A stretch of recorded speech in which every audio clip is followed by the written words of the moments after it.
Hi friends, இந்த வீடியோவில் நாம் வீரா சீரியல் ரிவ்யூ பற்றி தான் பார்க்க போகிறோம். அதுக்கு முன்னாடி நம்ம சேனலை சப்ஸ்கிரைப் பண்ணாதவங்க கீழே இருக்கிற சப்ஸ்கிரைப் பண்ணை கிளிக் பண்ணிவிட்டு பக்கத்தில் இருக்கிற பெல் பட்டனையும் கிளிக் பண்ணிடுங்க. சரி, வாங்க வீடியோக்குள்ளே போகலாம். இங்கே பார்த்தோன்னா நம்ம வீராவை தான் காமிக்கிறாங்க. அவங்க அப்படி கல்ல மாதிரியே நின்றுட்டுருக்காங்க. போலீஸும் நம்ம மாறனை அரெஸ்ட் பண்ணிவிட்டு நேராக போலீஸ் ஸ்டேஷன் அழைச்சிட்டு லாக்கப்பில் போட்டுடுறாங்க. இங்கே பார்த்தோன்னா விஷயம் தெரிஞ்சதும் நம்ம வள்ளி என்ன பண்ணுறாங்கன்னா அடிச்சு பிடிச்சி நேராக போலீஸ் ஸ்டேஷன் ஓடி வராங்க. சார் சார் என்னோட புள்ள தான் சார் மாறன், தயவு பண்ணி அவனை விட்டுருங்க சார். அவன் அப்படி என்ன தப்பு சார் பண்ணா? அவன் காதலிச்சு பொண்ணு காலத்தில் தாலி கட்டியிருக்கான், தயவு பண்ணி அவனை விட்டுருங்க அப்படின்னதும் இங்கே பாருமா, இடையில கத்திட்டு இருக்க ஒரு பொண்ணோட அனுமதி இல்லாமல் கட்டாய தாலி கட்டியிருக்கான். இவனுக்கு எவ்வளோ பெரிய தண்டனை கிடைக்கும் தெரியுமா? அவன் நீங்கள் கத்திட்டு இருக்கீங்களே, யாருமா நீங்கள்? நான் தான் அவனோட அத்தை சார், சொல்லப்போனா அம்மா மாதிரி. ராமச்சந்திரன் இருக்கார்ல, அவரோட தங்கச்சி தான் சார். நான் தயவு பண்ணி விட்டுருங்க, ஏதோ புள்ள மேலே இருக்கிற கோபத்தில் அப்படி பண்ணிட்டாரு.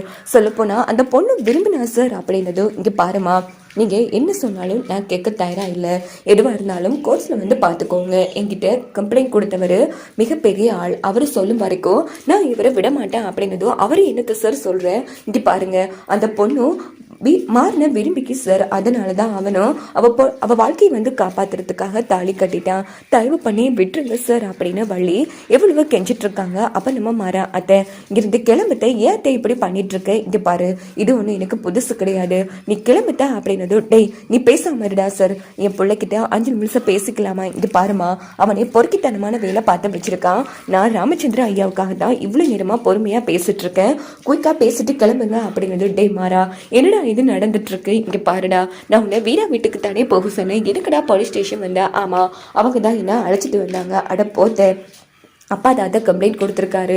என்னடா இது அண்ணன் இப்படி பண்ணிட்டு இருக்காரு? இங்கே பாரு வீரா, இங்கே பாரு, என்ன நடந்தாலும் சரி நான் வீராவை போய் கூட்டிட்டு வரேன், நீ கவலைப்படாதடா, நீ தைரியமா இருந்துக்கோ அப்படின்னதும். இல்லை அதை போலீஸ் என்ன பிடிச்சிட்டு போகும்போது கூட வீரா வெளியில எட்டி கூட பார்க்க இல்லை. கண்டிப்பா நீயும் போனா வீரா முன்னாடியே அசிங்கப்பட்டு தான் வருவேன், அதனால போகாதத, இங்கே இருந்துக்கோ அப்படின்னதும். இல்லடா முடியாது, நான் அசிங்கப்பட்டாலும் பரவாயில்ல, நான் போய் வீராவை கூப்பிட்டுறேன்டா அப்படின்னதும். அப்போ நேராக நம்ம வள்ளி இங்கே பாருங்க சார், அந்த பையன் தாலி கட்டின பொண்ணு சொன்னா நீங்க என் பிள்ளைய விட்டுருவீங்களா அப்படின்னதோ. கண்டிப்பாமா, அவங்க ஒரு கம்ப்ளைண்ட் வாபஸ் வாங்கட்டும், கண்டிப்பா விட்டுடுற அப்படின்னதோ. உடனே வள்ளி என்ன பண்றாங்கன்னா வீராவை கூப்பிடலான்னு ஓடி வராங்க. அங்க பார்த்தோம்னா போலீஸ் ஸ்டேஷன் முன்னாடி நம்ம வீராவை நிக்கிறாங்க. வீராவை பார்த்த வள்ளி செம அதிர்ச்சியாயே உடனே ரொம்ப சந்தோஷப்பட்டு, வீரா வந்துட்டியா வீரா? எனக்கு தெரியும் வீரா, நீ கண்டிப்பா மாறின காப்பாத்த வருவனு எனக்கு தெரியுமா, வாமா, பாவமா மாறின போட்டு எப்படி எல்லாம் அடிச்சு வச்சிருக்கானுங்க தெரியுமா?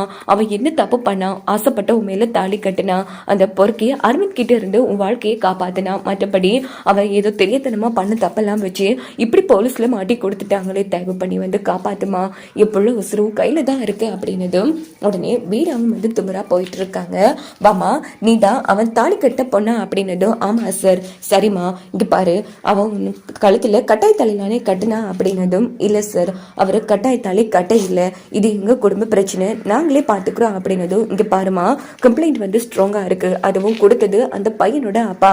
நீ என்னன்னா விரும்பித்தான் தாலி கட்டினு சொல்ற, அப்படின்னா உன் கழுத்துல கட்டாய தாலி கட்டலையா? இங்கே பாருமா, உண்மையே சொல்லு, யாரும் உன்னை மிரட்டினாங்களா? இல்லைனா நீ தான் ரொம்ப பாதிக்கப்படுவ அப்படின்னு போலீஸ் சொன்னதும். இல்லை சார், இது எங்க குடும்ப பிரச்சனை, நாங்களே பார்த்துக்கிறோம், நான் கேஸை வாபஸ் வாங்கிக்கிறேன் அப்படின்னதும். சரி, அப்படின்னா எனக்கு ஒன்று எழுதி கொடுமா, இப்படியே அவர் விருப்பப்பட்டதா என் கழுத்தில் தாலி கட்டினாரு, இதில் என்னோட மாற்று கருத்து எதுவும் இல்லைன்னு எனக்கு கையெழுத்து போட்டு கொடு அப்படின்னதும் வீராசமாக அதிர்ச்சி ஆகுறாங்க.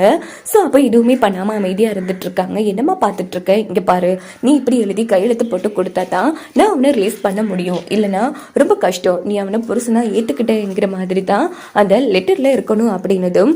வீராவுக்கு என்ன பண்ணுறேன்னு புரியல. வீரா எழுதி கொடுத்துருமா வீரா, தயவு பண்ணி என் பிள்ளைய காப்பாற்று அப்படின்னதும். வீரா மாறின சமயம் முறைச்சிட்டு அந்த இடத்துல எழுதி கொடுத்துடுறாங்க. இங்க பார்த்தோம்னா இன்ஸ்பெக்டர் நம்ம மாறின விட சொல்லிடுறாங்க. இங்க பாரு, அந்த பொண்ணு உன் மேல இருக்கிற கர்சனையில தான் இப்படி போய் சொல்றான்னு எனக்கு நல்லா புரியுது. இங்க பாருடா, இப்படி ஒரு பொண்ணோட அனுமதி இல்லாம தாலி கட்டுறது ரொம்ப தப்பு, எப்படியோ நீ நல்லா இருந்தா சரிதான், ஒழுங்கா பாத்துக்கோ அப்படின்னு சொன்னதும். அதெல்லாம் நான் பாத்துக்கிறேன் சார் அப்படின்னுட்டு மாறம் வெளியில வராங்க. அப்போ வீராவும் வெளியில வந்ததும் வீரா அப்படின்னு சொன்னதும் மரம் கண்ணத்திலே அடிக்கிறாங்க. நம்ம வீரா, உன் மனசுல என்ன நினைச்சிட்டு இருக்க நீ? இங்க பாரு, உன் மேல இருக்கிற கர்சனையில உன்னை காப்பாத்த வந்தேன்னு நினைச்சியா? இங்க பாரு ராமச்சந்திர ஐயா என் கல்யாணத்துக்காக இவ்வளவு பாடுபட்டிருப்பாரு, எங்க குடும்பத்துக்காக எவ்வளவு எல்லாம் பண்ணிருப்பாரு, அவரோட மரியாதையை காப்பாத்துறதுக்காக தான் நான் இவ்வளவு பெரிய விஷயத்த பண்ணேன், இல்லைன்னா நீ எக்கர் கெட்டு போனா எனக்கு என்ன வந்துச்சு அப்படின்னு வீரா சொன்னது. யாருக்கு? என் மேல உனக்கு கொஞ்சம் கூட காதல் இல்லையா? இங்க பாரு, அதையே திருப்பி திருப்பி சொல்லிட்டு இருந்தா அவ்வளவுதான், நான் மனசியாவே நடந்துக்க மாட்டேன் அப்படின்னு வீரா செம்ம டென்ஷனா கத்திட்டு இருக்காங்க. இது பாரு வீரா, நடந்தது நடந்து போச்சு, இனி மாட்ட போறதே இல்லம்மா. எப்படி இருந்தாலும் மாறம் கழுத்துல தாலி கட்டின புருஷன், அதனால நீ முறைப்படி நம்ம வீட்டுக்கு வரதா சிறந்தது வீரா, வாமா நம்ம வீட்டுக்கு போகலாம் அப்படின்னு வள்ளி சொன்னதும். இங்க பாருங்க, உங்க பேச்சு கேட்டு மரியாதை கொடுத்துதான் இந்த கேஸை வாபஸ் வாங்கணும்னு நினைக்காதீங்க. எல்லாம் ராமச்சந்திர ஐயாவுக்காகத்தான், அவரோட கௌரவ மரியாதை போகக்கூடாதுங்கிறதுக்காகத்தான். இது பாருங்க, இப்படியே பண்ணிட்டு இருந்தீங்க, உங்க மேல இருக்கிற கொஞ்சம் நெஞ்சம் மரியாதையும் இல்லாம போயிடும். நான் என் சொந்த அம்மாவை தான் உங்களை பார்த்தேன், ஆனா அவ கூட சேர்ந்து இப்படி ஒரு துரோகத்தை பண்ணிட்டீங்களே. இது பாருங்க, இனி நான் உங்க கூட பேசவே மாட்டேன் அப்படின்னுட்டு வீரா கிளம்பலான்னு எடுக்கும்போது உடனே நம்ம மாற அப்போ கடைசி வரைக்கும் நம்ம வீட்டுக்கு வரமாட்டல அப்படின்னு கேட்குறாங்க. முடியாது, நீ என்ன பண்ணாலும் வரமாட்டேன், இது தாலி கிடையாது, வெறும் மஞ்சள் கயிறு அப்படின்னு வீரா சொன்னதும். ஐயோ அப்படின்னா சொல்லாத வீரா, நீ வீட்டுக்குள்ள வந்தாதான் அண்ணன் மாறன உள்ள எடுப்பாரு, அப்பனா உங்க புள்ள உள்ள வாரத்துக்காக என்ன பயன்படுத்திக்கிறீங்களா அப்படின்னு வீரா கேக்குறாங்க. அப்படி இல்லை வீரா, எனக்கு எப்படி மாறன் முக்கியமோ அதே மாதிரி தான் நீயும் முக்கியம், தயவு பண்ணி வாமா. இங்க பாரு, நான் சொல்றேன், அதுக்கப்புறமா உன்னோட முடிவு யோசிச்சு பாரு. இப்போ நீ வீட்டு விட்டு வெளியில போனதால அங்க ராகவ் கண்மணி நினைச்சு சோறு தண்ணி சாப்பிடாம ஏங்கிட்டு கிடக்கான். இதுல பாதிக்கப்பட போறது உன்னோட வாழ்க்கை மட்டும் கிடையாது, உன் அக்காவோட வாழ்க்கையும் தான். ஏற்கனவே கண்மணி ஒருவனை காதலிச்சு ரொம்ப பாதிக்கப்பட்டுட்டா, இப்போ உன்னால அவ வாழ்க்கை பாதிக்கப்படணும்னு ஆசைப்படுறியா? பாவமா, அவ வாழ்க்கை நாசமா போக கூடாது. நீ வீட்டுக்கு வந்தா மட்டும்தான் கண்மணி ராகவ் கூட வாழ்வா. சொல்ல போனா உன் அக்காவுக்காச்சும் நீ நம்ம வீட்டுக்கு வரணும் அப்படின்னதும் வீரா யோசிக்க ஆரம்பிக்கிறாங்க. உடனே என்ன பண்றாங்கன்னா நேரம் அவங்க வீட்டுக்கு கிளம்புறாங்க. இந்த பக்கம் நம்ம வள்ளியும் மாறணும். இன்னும் அது எப்படி ஆயிடுச்சு, எனக்கு என்னமோ அவள் வரமாட்டான்னு தான் தோணுது, நீ கிளம்பு, அதையும் காரணம் காட்டி கடைசியில் ஒன்று வீட்டை விட்டு துரத்திடுவாரு ஐயா அப்பா அப்படின்னதும் நான் கிளம்புறேன்டா அப்படின்னு சொல்லிட்டு ரொம்ப ஃபீல் பண்ணிட்டு நம்ம வள்ளியும் கிளம்பிடுறாங்க. அங்கே பார்த்தோம்னா கொஞ்சம் நேரம் கழிச்சு வள்ளி வாசல் படியில் இருக்காங்க. அப்படின்னு பார்த்து நம்ம வீரா என்ன பண்ணுறாங்கன்னா மாற முன்னாடி பேக்கோட நிற்கிறாங்க. வீரா வந்துட்டியா அப்படின்னதும் இங்கே பாரு, என் அக்கா வாழ்க்கை நல்லா இருக்கணும், அதுக்காகத்தான் நான் இப்போ இருக்கேன், இங்க பாரு வா போகலாம் அப்படின்னதும் மாரசம ஹாப்பியா வீரா கூட கிளம்பி ராமச்சந்திர வீட்டுக்கு வராங்க. வீராவையும் மாறனே பார்த்த வள்ளி ரொம்ப சந்தோஷப்பட்டு ஓடி வந்து, எனக்கு தெரியுமா, எனக்கு தெரியும், நீ வருவன்னு எனக்கு நல்லா தெரியும், வா உள்ள வா அப்படின்னு சொன்னதும். இங்க பாருங்க, இப்ப கூட சொல்றேன், என் அக்கா வாழ்க்கையை காப்பாத்துறதுக்காக தான் நான் இந்த வீட்டுக்குள்ள வரனே தவிர இவன் கூட சேர்ந்து குடும்பம் நடத்துறதுக்காக இல்லை. ஏன் தான் இவ கழுத்துல தாலி கட்டணும்னு உங்க புள்ள அணுவா துடிப்பான். அவ கையாலேயே என் கழுத்துல இருக்கிற தாலிய புடுங்கி எறிய வைக்கல. என் பேரு வீரா கிடையாது.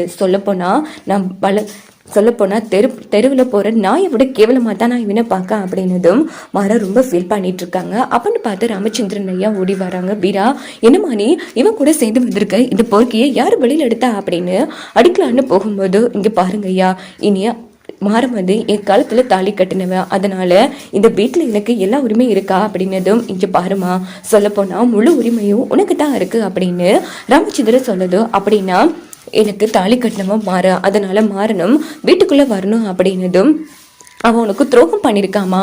இல்லைங்கய்யா, இங்க பாருங்க, அவன் வீட்டுக்குள்ள வந்தாதான் என் அக்கா வாழ்க்கை நல்லா இருக்கும், எனக்காக நீங்க அவனை உள்ள எடுக்கணும் அப்படின்னதும் உடனே ராமச்சந்திரன் செம்ம டென்ஷன் ஆகுறாங்க. வாங்க வெயிட் பண்ணி